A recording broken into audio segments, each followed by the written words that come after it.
All right, hello everyone. So we're going to quickly have a look at speed, distance,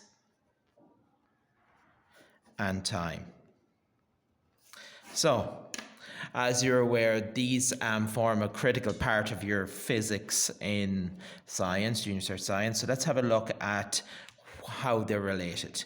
They're related through what's called a triangular formula.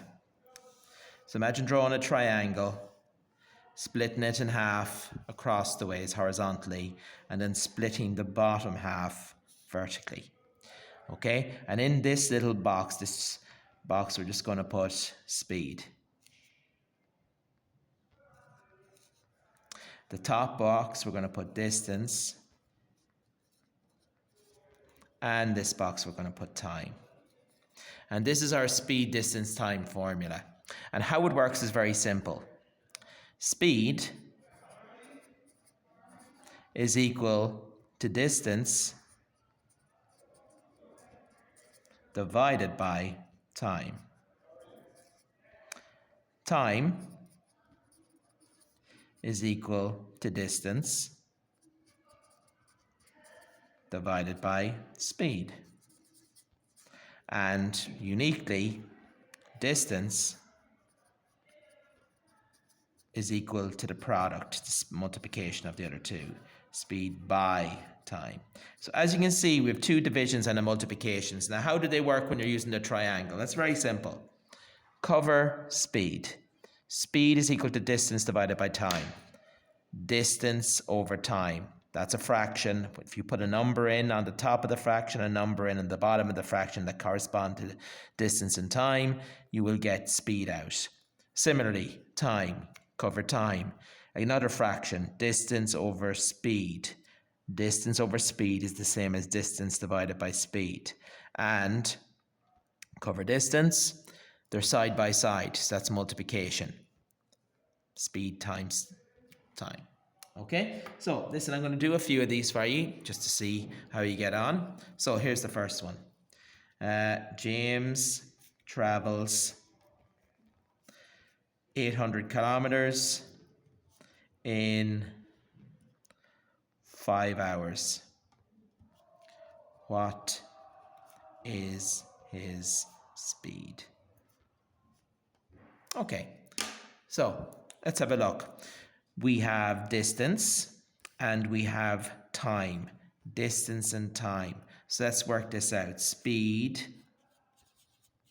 is equal to distance over time, or distance divided by time.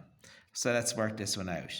So that's going to be equal to 5 into 8 goes once, 60, and then we need units. The unit of speed, you take it from the two units you've started with. Kilometers an hour, kilometers per hour. Okay? Now, let's do another sum. Let us do time.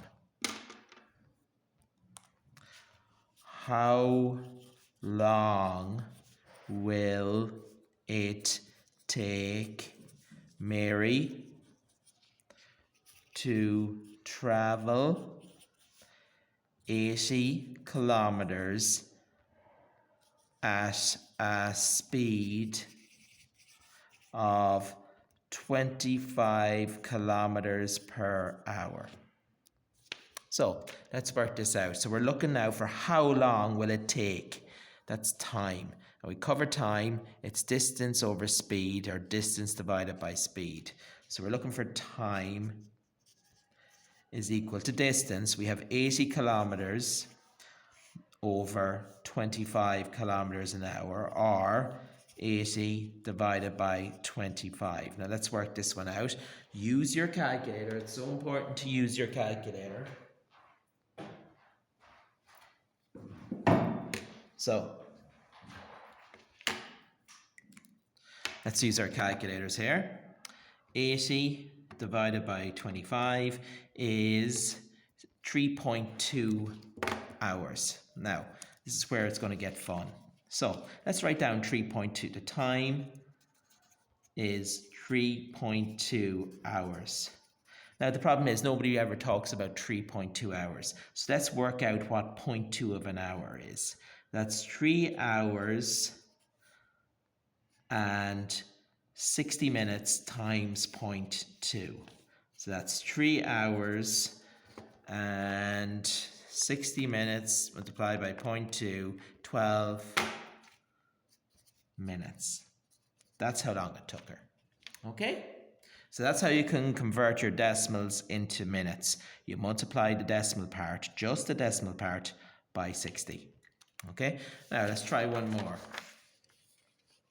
Let us try, we've done speed, time, let's do distance. Okay? How far will Neve travel in 8 hours and 30 minutes at a speed of 40 kilometers an hour? Okay, so we're looking for distance. Let's write out what distance is. Distance is equal to speed by time. Speed, 40, multiplied by time. Now look carefully. The time here should be in hours. So that's 8 hours and 30 minutes. We need to turn 30 minutes either into a fraction or into a decimal. So I can turn it into a fraction very easily by putting it over 60.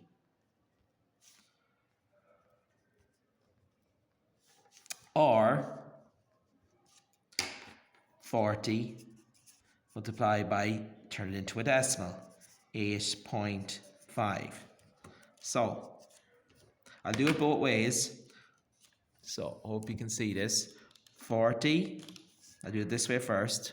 So hope you can see this, 40 multiplied by, now to put in a mixed number, you press shift and then the fraction button to get this unusual mixed number. 8, 30, 60, and I get 340. And what's my units for distance? Kilometers. Okay? So hope that helps.